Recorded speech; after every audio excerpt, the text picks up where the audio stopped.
Hello, welcome to dptutorials. In this video, you will learn how to enhance your Excel drop-down list by adding conditions. Follow our step-by-step tutorial to master this valuable Excel skill and improve your data management and analysis. Consider this as an example. Select the cell where you want your primary drop-down list to appear. Then go to the Data tab, select the Data Validation and choose List as the validation criteria. In the source box, enter the range of cells containing your primary criteria options, which is B3 to E3. Click OK to create the drop-down list. Now let's create the conditional drop-down list.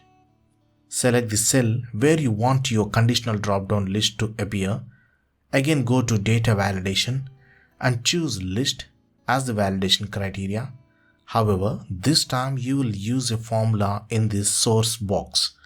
Use the indirect function to reference the primary selection like this.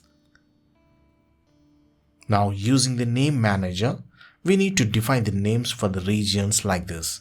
Select the entire data range. Go to Formulas tab. Click on Create from Selection.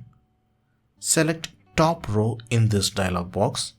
You will notice that the person names have been defined names as regions like this. Now let's test. By selecting different options from the primary list, you will observe how the conditional drop-down list updates dynamically based on your selection. You can further refine your condition-based drop-down list by adding additional criteria and dependent options. Simply repeat the mentioned steps. To make your spreadsheet more user-friendly, you can format and customize the drop-down list, including adjusting fonts, colors, and cell styles. Got it? Start using conditional-based drop-down list in your projects to streamline your data entry and enhance your Excel capabilities. Thank you for watching and don't forget to subscribe to our channel for more Excel tutorials and tips.